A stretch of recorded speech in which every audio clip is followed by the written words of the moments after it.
The stars at the edge of Sector 09 were the kind that didn't appear on most maps, dim, unremarkable, the sort of coordinates that serious people flew past without stopping. The crew of the unscheduled vacation had stopped anyway.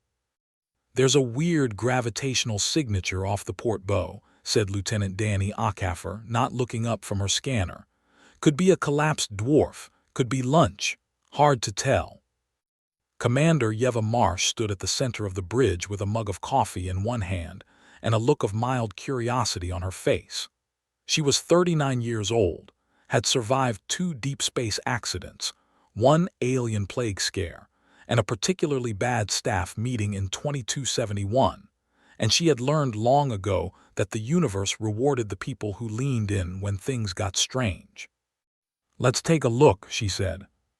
What they found was not a collapsed dwarf. What they found was the 7th Armada of the Galactic Empire, 47 warships arranged in a formation so precisely geometric it looked like someone had been doing homework. The lead vessel was a Herald-class command ship, 3 times the length of the unscheduled vacation, plated in black alloy that caught the starlight like a threat. Signal arrays along its flanks were already rotating toward them. Acaffer read the incoming transmission aloud, her voice perfectly steady. "They're requesting, actually, demanding that we cut our drives, power down all weapons systems, and prepare to receive a boarding delegation representing the sovereign Galactic Empire, eternal dominion of 42 species, keeper of the sacred codex, and—" she paused, squinting. "There's more titles. I'm going to skip to the part where they tell us that resistance will be met with the full and unambiguous wrath of 10,000 years of imperial might." Silence on the bridge.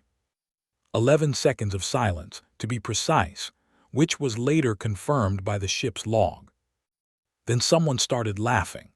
It might have been Engineer Tamaz Reyes, or it might have been Weapons Officer Priya Anand. The record was never conclusively settled. What was certain was that within 4 seconds, the entire bridge crew was laughing, not nervously, not performatively, but in the deep, genuine, helpless way that people laugh when something is so absurd that their brain simply refuses to process it any other way. Marsh laughed too for a moment. Then she straightened, set her coffee down, and opened the comms channel. "This is Commander Yeva Marsh of the ESV Unscheduled Vacation, representing the Terran Exploration Corps." She kept her voice professional, mostly. "We received your message. We appreciate the thoroughness. Could you repeat the part about the 10,000 years? My crew wants to make sure they heard it right." Aboard the Herald-class vessel Eternal Dominance, High Prefect Vorathon stood motionless at his command plinth. He was a tall, gray-skinned being with 4 arms and the kind of posture that came from decades of making lesser species feel small.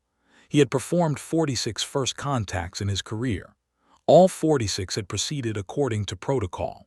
The species either submitted, fled, or opened fire. None of them had asked a follow-up question. He turned to his communications officer. "Is there a translation error?" "No, Prefect. The translation is accurate." "Then why are they making that sound?" The communications officer pulled up the audio analysis. The UT algorithm had classified the human vocalizations under 3 possible categories: distress, celebration, and a third entry that simply read unknown social function, requires further study. Vorathon stared at the readout for a long moment. Then he logged the encounter under anomalous psychological behavior, species threat level unknown, and quietly flagged it for the attention of High Command. Out in Sector 09, the unscheduled vacation was still laughing. High Prefect Vorathon was not a man who doubted himself. 40 years of imperial service had built him into something closer to a force of nature than a person, methodical, cold, and absolutely certain that the universe operated according to a hierarchy that the Empire had spent 10 millennia establishing. He called for the dreadnought wing anyway. If the humans wouldn't be impressed by words, he would show them something that had made star systems surrender without a single shot fired. The unyielding sovereignty, the fist of the Codex, and the eternal reckoning dropped out of transit space in a formation so precise that the gravitational displacement arrived before the ships themselves. They were each 600 meters long, bristling with weapons arrays, their hulls etched with the seals of imperial conquest. They were, by any measurable standard, magnificent and terrible. The unscheduled vacation was drifting approximately 40 kilometers off to the side, which was either a tactical choice or the result of someone not paying close enough attention. Sensor readings from the human ship showed no change in energy signature, no weapons charging, no evasive positioning. What the sensors did show, and what Vorathon's intelligence officer noted with visible confusion, was elevated crew movement in what appeared to be the ship's galley. They were eating. "Open a channel," Vorathon said. Commander Marsh's face appeared on the view screen. She had something in her hand, a silver tube, which she occasionally squeezed a small amount of content from and ate. Behind her, the vacation's bridge crew were variously leaning on consoles, sitting on the floor, and in one case apparently napping against a bulkhead. "Oh good, you brought friends," Marsh said, looking past the camera at what was presumably a secondary display.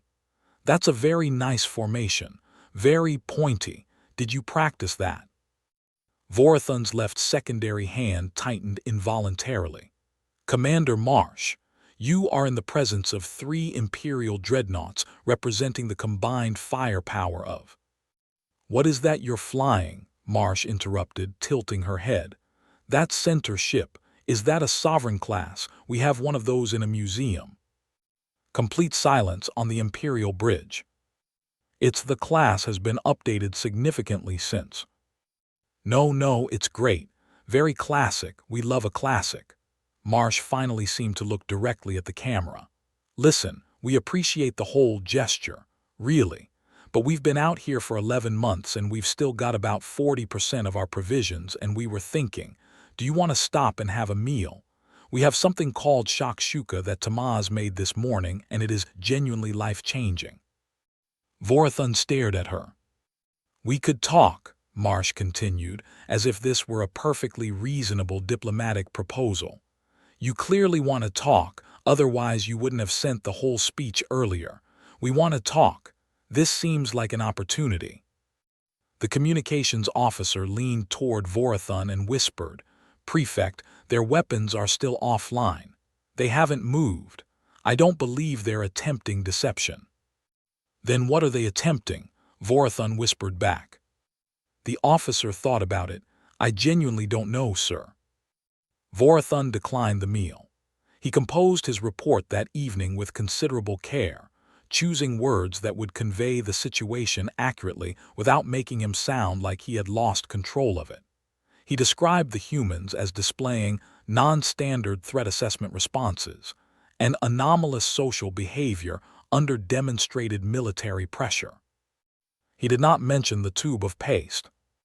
He did note, in a classified appendix, that none of his standard de-escalation or intimidation protocols had produced any measurable effect on the human crew's disposition, and that additional intelligence gathering was strongly recommended before any further military posturing. He sent the report to High Command. High Command sent back 3 words: "Proceed with caution." Vorathon read those 3 words, looked out at the stars where the unscheduled vacation was still drifting peacefully in the shadow of 3 dreadnoughts, and thought, for the first time in 40 years, that he might be slightly out of his depth. Agent Shilleth had infiltrated 31 civilizations. She spoke 9 languages fluently and could approximate 4 more well enough to pass in low-light social situations. She had successfully embedded herself among the Vorath collective, the Crescent sovereignty, and her most difficult assignment, a species called the Drain who communicated entirely through scent and required her to wear a chemical dispensing suit for 8 months. She was, without question, the best field intelligence agent the Galactic Empire had deployed in the last century. None of that had prepared her for humans. She arrived in human space undercover as a traveling xenobiologist, a cover story that turned out to be unnecessary, because when she explained this to the first humans she met at a transit station, they said, "Oh, cool," and immediately started asking her questions about her homeworld with what she could only describe as aggressive enthusiasm. Nobody checked her credentials. Nobody asked why she was there. A human named Marcus offered to show her around, and then spent 4 hours doing exactly that, asking nothing in return. It was deeply suspicious. She began her formal assessment with human military installations. The first thing she noticed was the ship names. She had expected something like the Empire's naming conventions, vessels named for virtues, conquests, or celestial bodies of significance. What she found instead was a registry that included the aggressive negotiations, the someone else's problem, the technically legal, the load-bearing paperwork, and a heavy cruiser that was simply called Tuesday.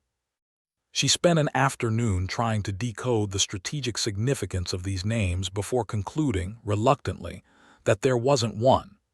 Humans named their ships the way they named their pets, with affection, inside jokes, and a complete indifference to how it would look to anyone else.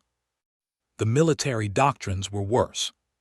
She obtained through entirely legal means at a public archive, which was another thing that baffled her, a copy of the Terran Naval Engagement Handbook, 3rd edition.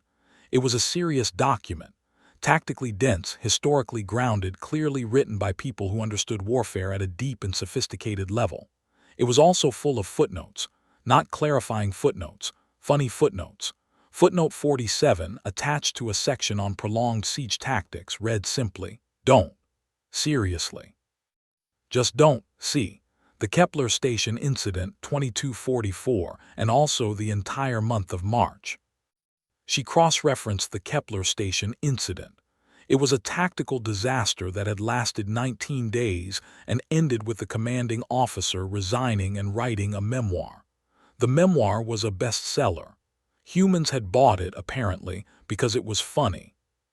Shillith sat in her rented room on Kepler 7 station and tried to make sense of what she was looking at. These were not a naive people. Their military history was long and brutal. She'd read enough of it to know that humanity had fought wars that should have ended them 3 separate times, and each time they had come out the other side changed but intact. They understood danger.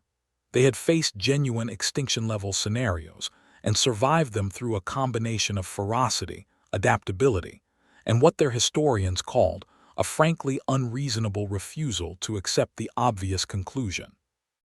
And yet they laughed at everything, at themselves most of all. She attended a cruise social gathering aboard a human patrol vessel she'd been given access to as part of a supposed cultural exchange. At one point, a senior pilot told a story about nearly dying during an emergency re-entry, complete with vocal impressions and hand gestures. The entire room laughed. The pilot laughed hardest of all. Shillith filed her preliminary report that night. She marked the section on psychological threat assessment with a single line, "Standard models do not apply," requesting extended assignment for further study. High Command approved the extension. What she didn't tell them, not yet, was that Marcus had invited her to something called game night, and she had said yes, and she was genuinely looking forward to it. The High War Council of the Galactic Empire met in the Hall of Eternal Deliberation on the imperial homeworld of Veth Prime. The chamber was designed to inspire gravity, soaring columns of black stone, light that fell at precise angles calculated to make every being in the room feel the weight of history pressing down on them. 41 High Counselors sat in their ranked positions, representing 41 species bound under imperial authority. Grand Admiral Thesavec stood at the central plinth, her 6-fingered hands folded behind her back. "We are convened," she said, "to formally classify the human species as a Tier 1 existential threat to imperial security." The vote, everyone assumed, would be procedural.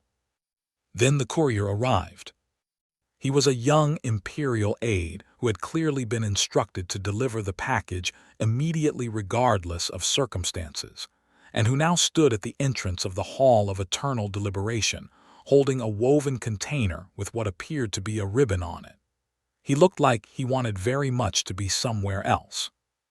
"There is," he said carefully, "a delivery from the human vessel currently in Sector 09. It was transmitted through a commercial courier relay to the nearest Imperial depot and routed here by standing diplomatic protocol." Grand Admiral Thesevec stared at him.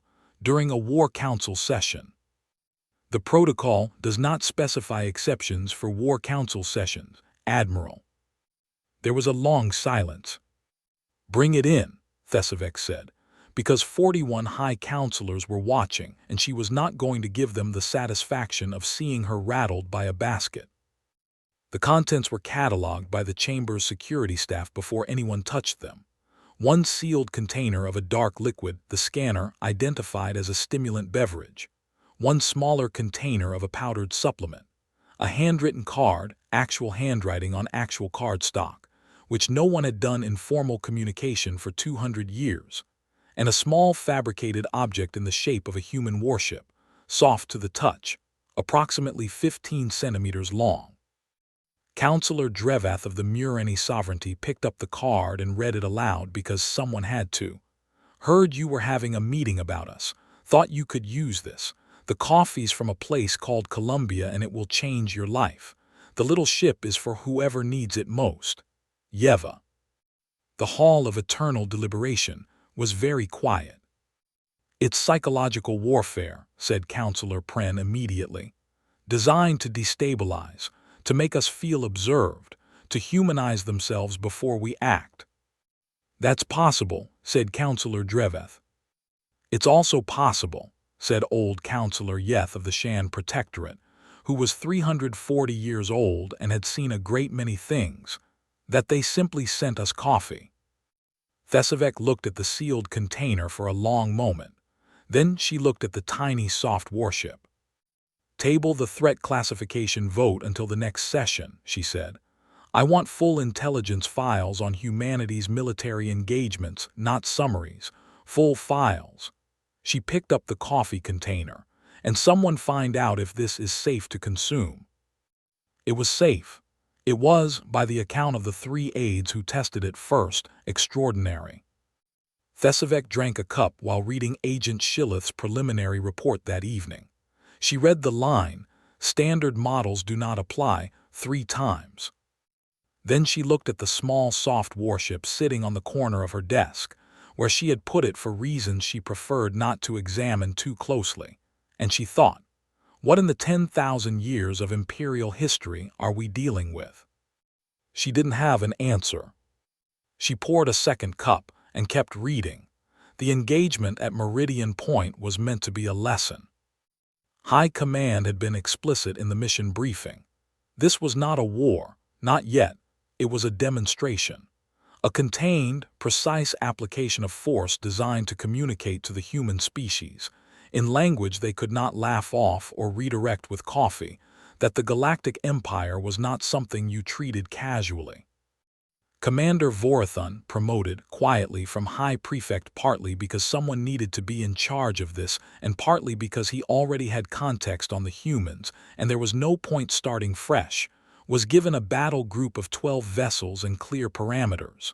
Disable, demonstrate, withdraw. It was, he was told, a formality. The human fleet arrived 22 minutes late. This was, in hindsight, the first sign.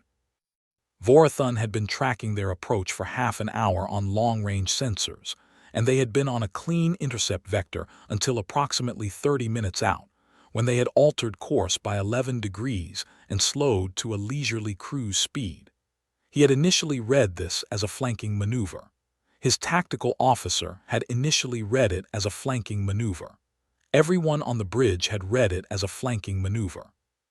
What it actually was, as they learned from the open comms channel, the human fleet had apparently forgotten, or simply not bothered, to close, was a detour to observe a Type 4 magnetar event that was producing an unusual light pattern against the surrounding dust cloud.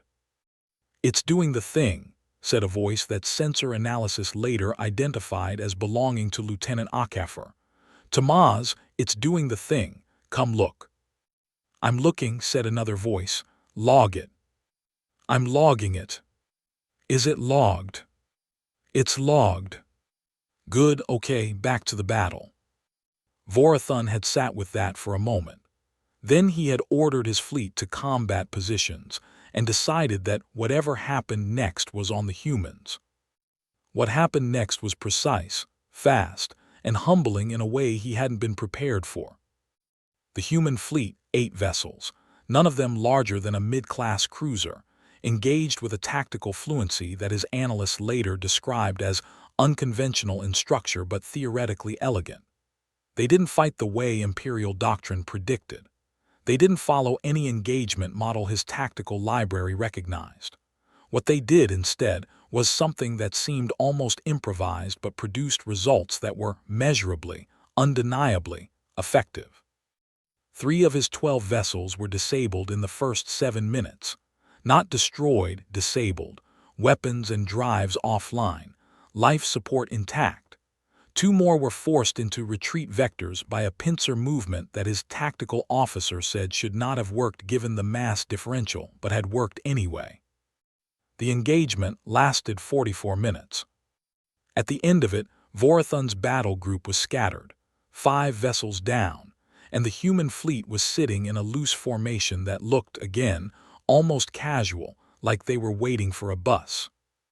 Marsh opened comms. "Hey," she said. She sounded slightly out of breath, which was the only concession to the last 44 minutes that her voice contained. "Everyone okay over there?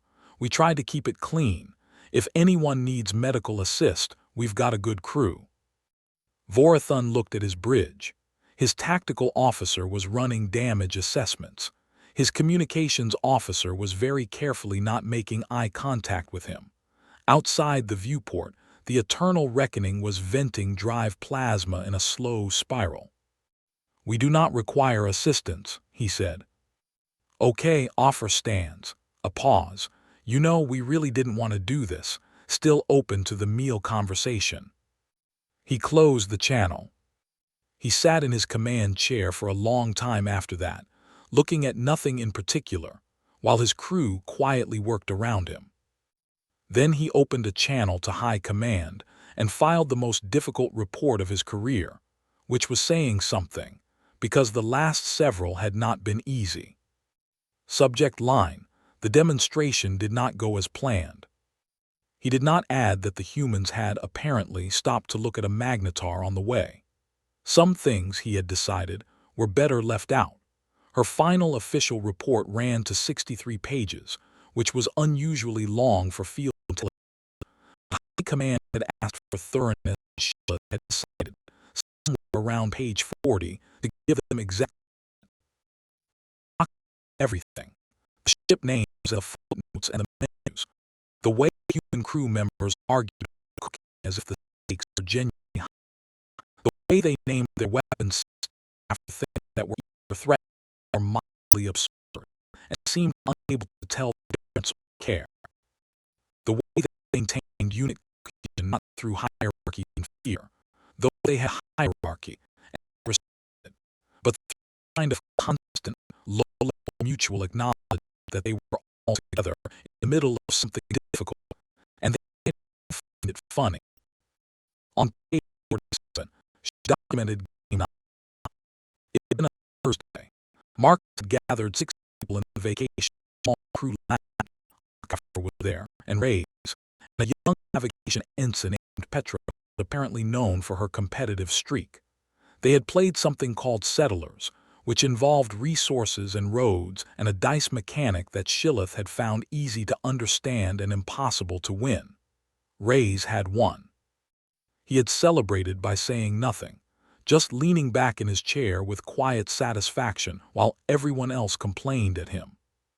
Then they had played something called Codenames, which required teams and wordplay, and a kind of lateral thinking that Shillith had found genuinely challenging. She had been placed on Marsh's team. Marsh was an excellent captain, a tactically sophisticated commander, and a completely mediocre codenames player. She had given a clue so obscure that her team had spent 4 minutes debating it before making the wrong guess. In my defense, Marsh had said, that word association made complete sense to me.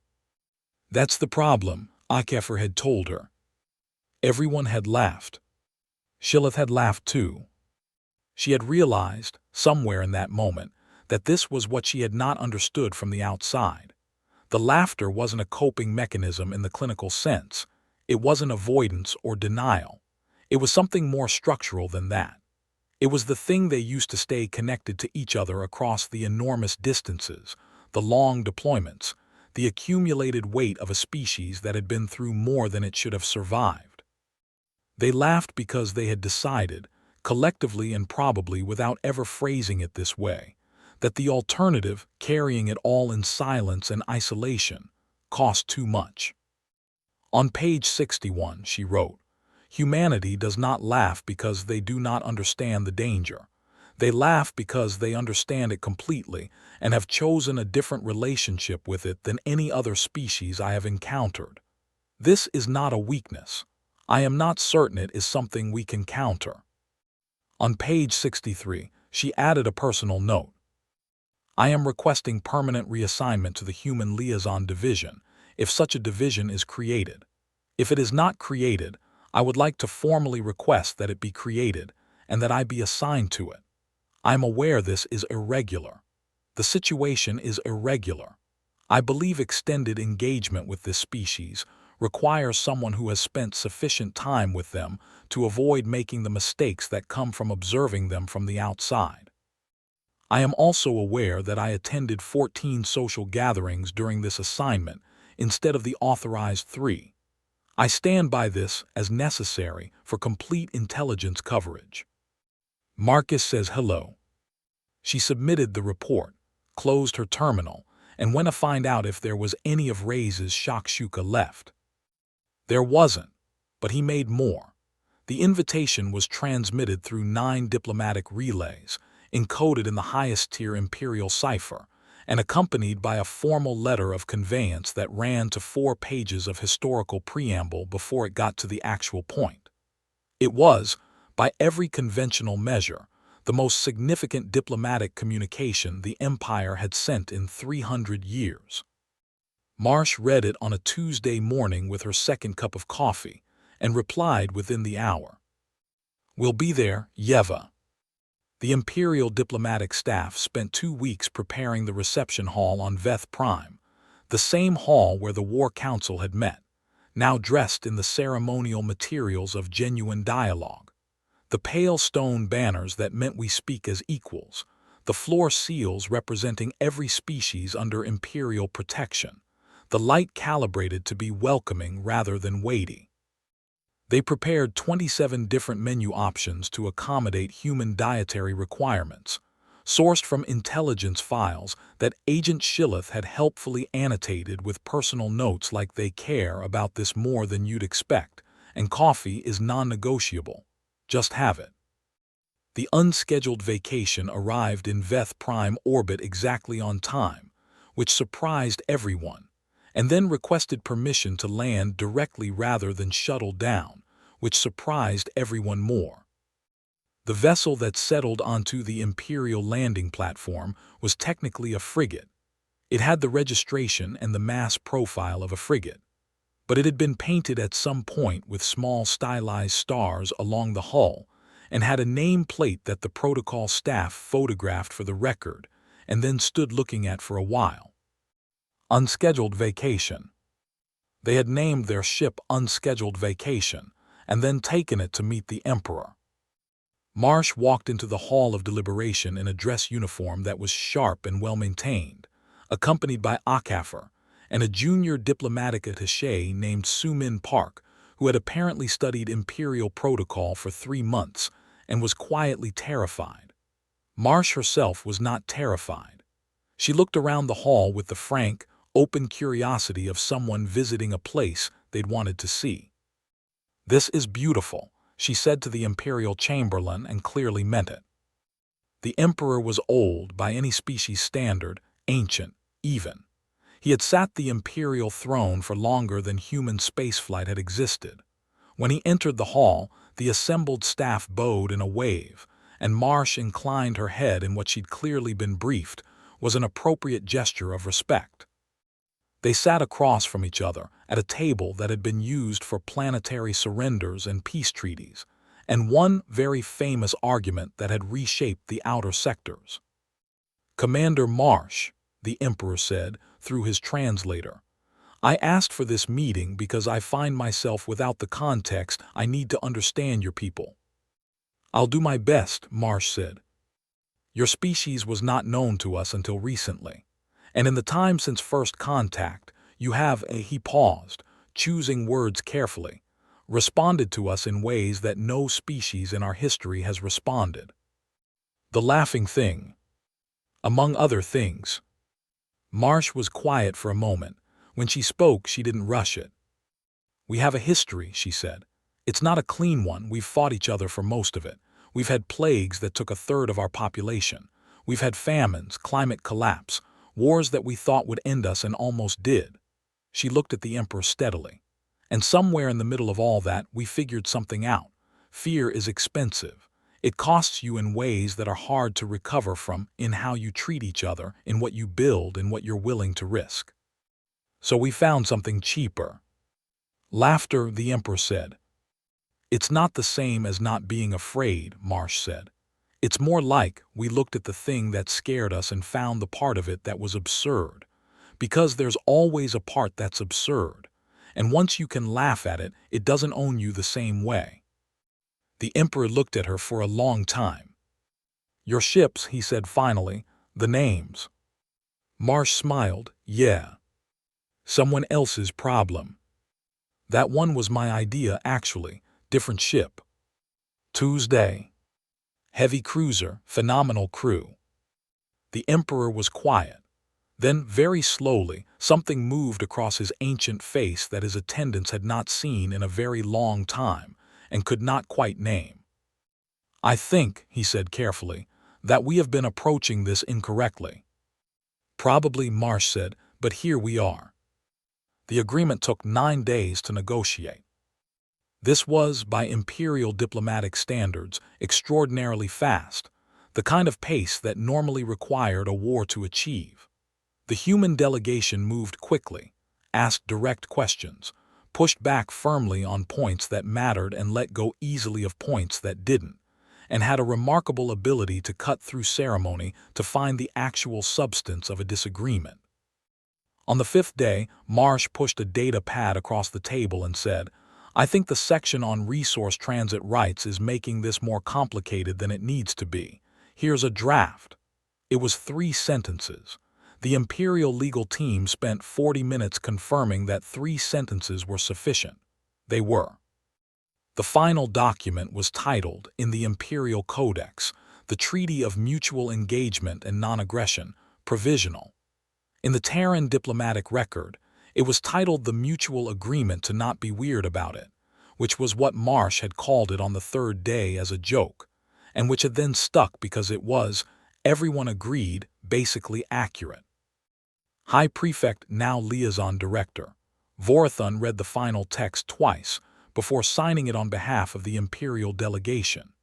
He had been assigned to the human liaison post 6 weeks ago, and he had spent most of those 6 weeks feeling slightly off balance in a way he couldn't pin down, like a table with one leg very slightly shorter than the others. He had not told anyone this. His first joint patrol assignment began 3 days after the signing.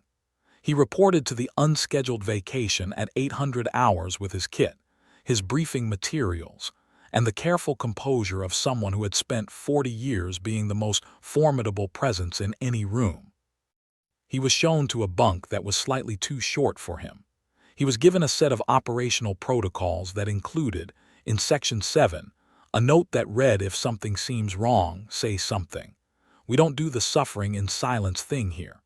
He was introduced to the crew, who greeted him with the kind of unceremonious warmth that he had no framework for, and therefore stood through like a statue. Then he was escorted to the galley, where something was cooking.